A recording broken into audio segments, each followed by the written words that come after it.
नमस्कार। सबसे पहले तो मैं स्वागत है आपका। एडी सिंह जी मेरे दोस्त भी हैं, सहयोगी भी हैं, मेंबर ऑफ पार्लियामेंट भी हैं। राज्यसभा में हम इकट्ठा बातचीत करते हैं, भाषण देते हैं और सही पार्टी में हैं, आरजेडी में हैं और इनको बहुत जानकारी है, बिहार की जानकारी है। लेकिन आज हम आपको एक ऐसी खबर देना चाहते हैं। हमें मालूम है कि इलेक्शन कमीशन तो कुछ करेगी नहीं, कि उनको अगर रवैया ही अलग रहा है, क्योंकि वो बीजेपी के सहयोगी हैं, तो वो क्यों कुछ करेंगे। तो खबर ये है कि 3 नवंबर 2025 में एक ट्रेन चली 10 बजे सुबह। वो ट्रेन करनाल से चली और पानीपत से होते हुए बरौनी गई। इसमें 1500 लोग थे। ये हमें जानकारी है, मिली है जानकारी। एक और ट्रेन चली 11 बजे उसी दिन 3 नवंबर, वो भी करनाल से चली और वो वाया पटना भागलपुर गई। उसमें भी 1500 लोग थे। ये भी हमें जानकारी मिली है। एक तीसरी ट्रेन चली 3 बजे और एक चौथी ट्रेन चली, वो भी 4 बजे। और दोनों वो ट्रेन 3 और 4 की गुरुग्राम से चली और पटना होती हुई भागलपुर गई। तो इन 2 ट्रेन में लगभग 3000 लोग थे। तो अगर आपको गिनती करिए चारों ट्रेनों की, तो लगभग समझ लीजिए कि 6,000 लोग थे। तो 6,000 लोग, ये अब सवाल ये उठता है कि ये लोग चुनाव में, या तो ऐसा है कि भाई केवल हरियाणा में ही स्पेशल ट्रेन चलने की ज़रूरत है कि क्योंकि ये 6,000 लोग बिहार से हैं, तो वहाँ जाकर निश्चित रूप से वोट करेंगे। या तो ये है या इनको भेजा गया है। 2 ही बातें हो सकती है ना। तो अगर तो ये हैं जो जेन्युइन वोटर हैं, फिर तो अपने ट्रेन लेकर खुद जाएंगे, फिर तो उनको ज़रूरत नहीं है कोई स्पेशल ट्रेन की। और अगर वाकई में वहाँ गए हैं, जो उनका प्लान है, जिस वजह से वहाँ पहुँचाया गया है, तो आपको भी मालूम है और हमें भी मालूम है। ये धांधलेबाजी तो होती रही है, ठीक है। तो सबसे पहले मैं रेलवे मंत्री जी से, वैष्णव जी से पूछना चाहता हूँ कि भैया वाकई में क्या ये स्पेशल ट्रेन चली या नहीं। इनकी जवाबदेही तो बनती है ना। तो पब्लिकली बताएं, क्या ये स्पेशल ट्रेन चली? और जो मैंने कहा है 10 बजे, 11 बजे, 3 तारीख को, फिर 3 बजे, 4 बजे वहाँ पहुँची। और अगर ये चली तो सरकार ने स्पेशल ट्रेन हरियाणा से क्यों चलाया, जब छठ में तो चला नहीं पाए, यहाँ ट्रेन चला रहे हैं, ठीक है। और अगर वाकई में चली तो किस लिए? अगर तो ये जेन्युइन वोटर हैं तो उनके लिए तो स्पेशल ट्रेन की ज़रूरत नहीं है।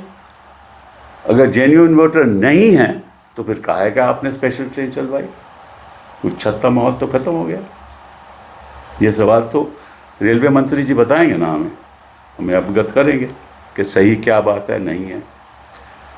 दूसरी बात कि अगर 6,000 लोग वहाँ पहुँच गए, वो कई जगह पे उतरे होंगे, तो ये भी जानकारी रेलवे मंत्री को होगी कि कितने लोग पटना में उतरे, कितने लोग भागलपुर गए, उनकी जानकारी होगी ना।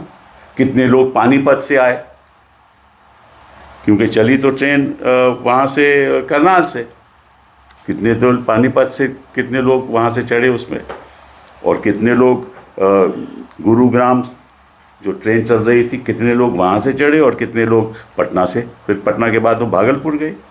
तो ये जानकारी भी उनको होगी। तो ये बहुत ज़रूरी है और फिर पता चलेगा। और दूसरी बात यह है कि अगर सरकार ने ट्रेन चलाई है तो खर्चा भी सरकार का होगा ना। तो अगर सरकार का खर्चा है और स्पेशल ट्रेन हरियाणा में चल रही है, जो वहाँ वोटर नहीं है तो खर्चा किस लिए भाई? ये भी जानकारी मिलनी चाहिए। कपिल जी, मैं कुछ बोलूं? आपने 1 मिनट में ख़त्म करके फिर आपको मैं आगे करूँगा कि बोलिए। दूसरी बात, तो अगर खर्चा सरकार नहीं कर रही तो कोई ट्रेन बुक भी हो रही है, तो क्या ये बुकिंग किसने की? कोई पॉलिटिकल पार्टी ने की, इनके सहयोगियों ने की, जेडीयू ने की या भाजपा ने? मुझे नहीं मालूम, और ये भी बताएंगे। और कुछ और बातें एडी सिंह जी आपको बताएंगे, दोबारा फिर मैं इसको आगे चालू करेंगे। जो सूचना मुझे मिली है उस सूचना के तहत रेलवे अधिकारियों को बोला गया सीनियर लेवल पर कि कुछ ट्रेनों की व्यवस्था होनी है जो बिहार जाएगी, और आप लोग मनोहर लाल जी जो पीसीसी ये प्रदेश बीजेपी प्रेसिडेंट हैं हरियाणा के, और ये अर्चना गुप्ता जी हैं शायद वहाँ के जनरल सेक्रेटरी।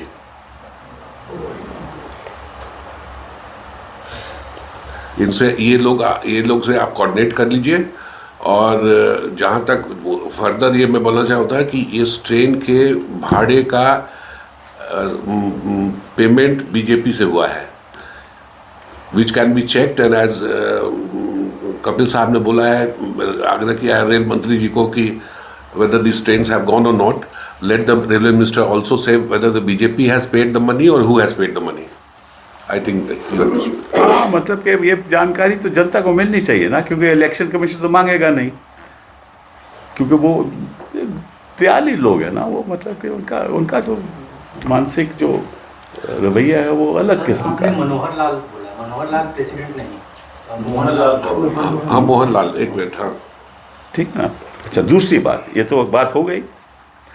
दूसरी बात ये, हाँ, दूसरी बात ये है कि ये अब लोग 6000 वहाँ घूम रहे हैं ना, पहले फेज तो हो गया, तो फिर दूसरा फेज में भी मतलब कि अपनी कलाकारी दिखाएंगे। कलाकार है ना, भाजपा भी कलाकार, वोटर भी कलाकार, इस किस्म के वोटर भी कलाकार, ये कलाकारी दिखाएंगे दूसरे फेज में। तो इनको कहीं ठहराया भी होगा, पहुँचे हैं तो निश्चित रूप से ठहराएंगे भी, खाना वाना खिलवाएंगे भी। और अगर 3 तारीख को पहुँच गए हैं तो 4, 5, 6 मतदान हुआ ना 6 तारीख को, फिर 7, 8, 9, 10, 11। Basically, they are professional voters who will move from constituency to constituency on a particular day. And as unfortunately we got the information very late, then we have come. Sibbal Sahib has started speaking about it, and the same person, same 6,000 people, will again be dispersed in different constituencies of Bihar for the polling on the 11th. And I'm sure they must be having all fake ID cards, those epic cards, for which election commission is always helping them, and which have been this thing has come in public domain in the last few weeks. ये तो बड़ी collaborative exercise होती है, ये कोई ऐसी isolated थोड़ी ना होती है। So I just want to say the same thing in English, that we have got to know, and first of all I want to thank Mr. A.D. Singh to be here with me. He's my colleague in the Rajya Sabha, and we've done, we've been collaborating with each other in our opposition to this government. I just wanted to mention through you to the people at large that on the 3rd of November 2025, a train, a special train, started at 10 a.m. from Karnal via Panipat to Barauni. And it is our understanding and our information that about 1,500 people were there in this train. The second train started at 11 a.m. from Karnal via Patna to Bhagalpur. 1,500 people were there again in this train. The third and the fourth train were at 3 o'clock and 4 o'clock in the afternoon on the 3rd. And those trains started from Gurugram via Patna to Bhagalpur. So the first question we have is, of course, the total number there for about 6,000 persons from Haryana. So it's very curious that these special trains were started from Haryana alone, and our information is from not from any other state. And this trains were started, and there must have been a special purpose for these special trains. So first of all, our question is to the Railway Minister Vaishnav ji, could you please tell us as to why these special trains were asked to take these 6,000 people to Bihar while the election was on? Surely, when it was difficult for you to start trains for Chhat Puja, and we've seen the scenes in New Delhi railway station, surely when there was no Chhat, why was the need for sending these people? Now, there are only two reasons why they could be sent. Either they are genuine voters in Bihar for the purposes of this election, all 6 of them needed to go. Well, if they are genuine voters, they could have gone ordinarily in regular trains. Why the special trains for these genuine, so-called quote-unquote genuine voters, if they are genuine voters? And if they are not genuine voters, then why did you have these special trains? There must be a purpose for it. So you must publicly tell us whether, number one, these special trains moved at the times that we mentioned. If they did, how many people were there?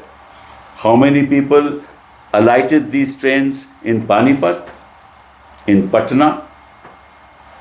Where all did the trains go?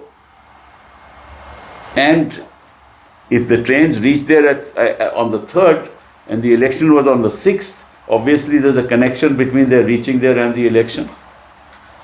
And if they are not genuine voters, then the purpose is obvious.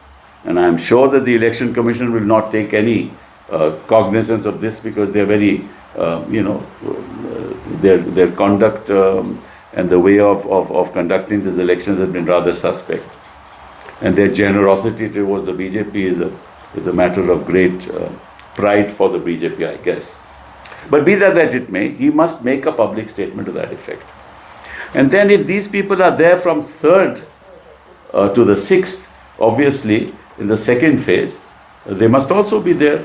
Have these people come back? If they have come back, by which special trains have they come back? And if they have not come back, why this one-way special train? Right? And if there are special trains, are they going to be coming back after the 11th? All these questions need to be answered by the Railway Minister, because I don't think the Election Commission is going to do anything about it. And some other information my colleague will give to you. I'll just repeat what I've said, that the certain officials of the railway, Northern Railway people were told by some higher-ups that some trains have to be arranged to be sent to Bihar on the 3rd. And they were supposed to contact Mr. Mohan Lal, state president of the BJP Haryana, and Dr. Archana Gupta, who is the general secretary there. And the railway officials have been ordered that these two people will coordinate, and they have to follow instructions. And I also have come to the knowledge that the payment for these special trains have been paid by BJP party. I do not know why BJP party was paying for people who were going to Bihar, almost 6,000 people. But probably I think these were professional voters who had helped the party in Haryana, so they didn't want to take a chance of getting people from other states. So these professional voters must have done some work on the 6th, and I'm surely they will do some havoc on the 11th also.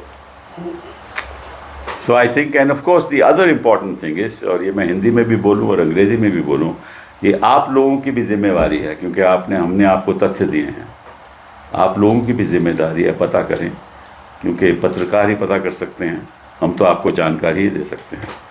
तो हम उम्मीद करते हैं कि हिंदुस्तान के सारे जो अहम मीडिया ग्रुप्स हैं, जो ख़ास तौर पे मेन स्ट्रीम टीवी चैनल्स हैं, वो भी इसके बारे में एक तो दिखाएंगे और साथ साथ में जानकारी करेंगे कि जो हम कह रहे हैं वो सही है कि नहीं, क्योंकि शायद ही रेलवे मंत्री जी इसके बारे में कुछ कहें. Through you we also request you as media persons to investigate this, go to the root of the matter and find out whether these facts are true or not, because it is quite possible that the railway minister may not give a statement. So I think it's the duty of media channels, mainstream media, individual reporters to go and investigate what the reality is, so that the true facts can be placed before the public at large. Thank you very much. Sir, Rahul sir also. एक minute. You people are from the media channel, so you can always ask your colleagues in those parts of Bihar whether the trains has reached or not, which is a very simple method in the sense that the stations will know. Barauni station will know, Bhagalpur station will know Correct. that this special train has reached. So I don't think the government will have the, most probably I don't think we'll get a reply from the government. Sir vote चोरी को लेकर बार बार राहुल जी एक तरफ तो issue उठा ही रहे हैं, क्या ये उससे रिलेटेड ही एक तरीके से, और क्या ये सिस्टमैटिकली चल रहा है पिछले कई चुनाव में? ऐसा कोई ये तो एक इंस्टीट्यूशनल मैकेनिज्म है ना भैया. BJP as an institution is a past master. I mean, they are actually amazing. Their skills are amazing in ensuring that the true verdict of the people is not reflected in the outcome. They are the masters at that. Sir BJP ये कह रही है, राहुल गांधी ने भी vote चोरी को लेकर press conference किया था हरियाणा को लेकर. बीजेपी अब कह रही है कि पहले कांग्रेस और विपक्षी पार्टियां जो है ईवीएम पे सवाल उठाती थी और अब जो है वोटर लिस्ट पे सवाल उठा रही है. यानी क्या ईवीएम सही हो गया है, अब सही था, गलत? नहीं, वो जानकारी कैसे हो? सही गलत की बात नहीं है. अब हम कैसे बताएं कि अगर कोई ऐसे धांधलेबाजी कर रहा है, तो आप मुझसे पूछोगे मैं कैसे धांधलेबाजी कर रहा हूँ, मैं कैसे बताऊंगा?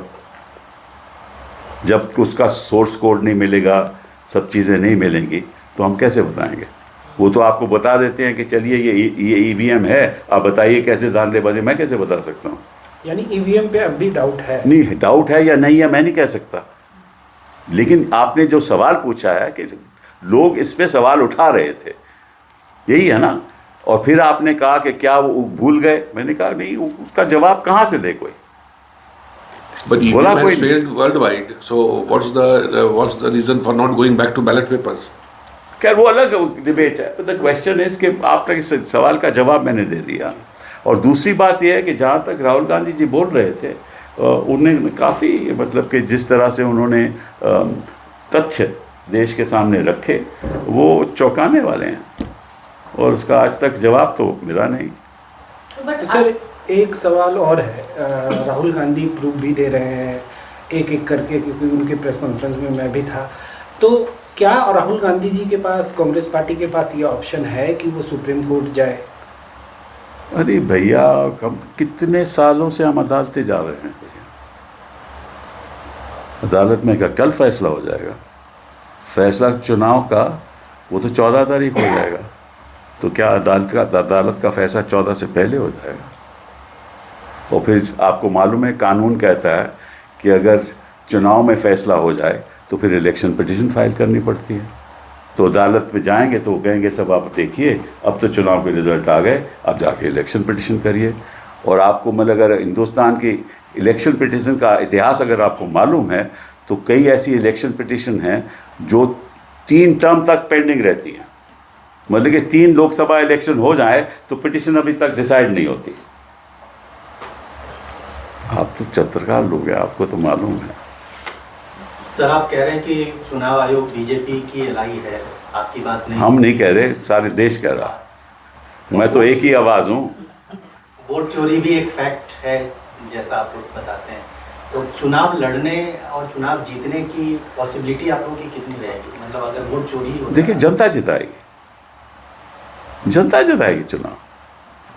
बिल्कुल जनता को भी आप मालूम पता चल गया कि ये क्या हो रहा है इस देश में. बहुत बहुत धन्यवाद.